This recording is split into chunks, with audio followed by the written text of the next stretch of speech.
Rouen et Barentin, berceau secret d'un empire textile oublié. À quelques kilomètres de Rouen, Barentin fut bien plus qu'une paisible bourgade normande. C'était un petit Manchester français, dominé par les hautes cheminées de briques rouges, les murs d'usines interminables et une étonnante fourmilière ouvrière. C'est là qu'Auguste Badin, né en 1830, va construire un véritable empire textile en partant de presque rien.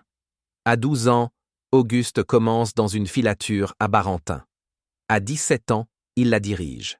À 31, il la rachète, en pleine guerre de sécession, dont il profite astucieusement pour se spécialiser dans le lin et dominer le marché.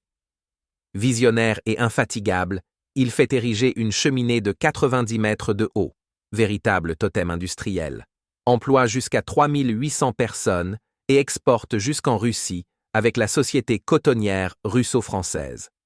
Rouen joue un rôle central.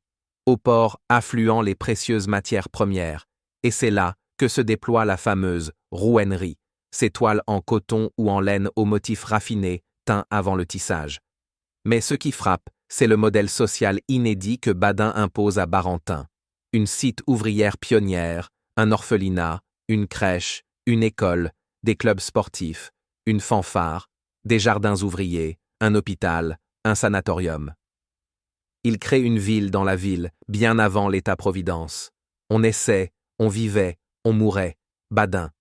Son influence perdure dans le paysage et la mémoire collective.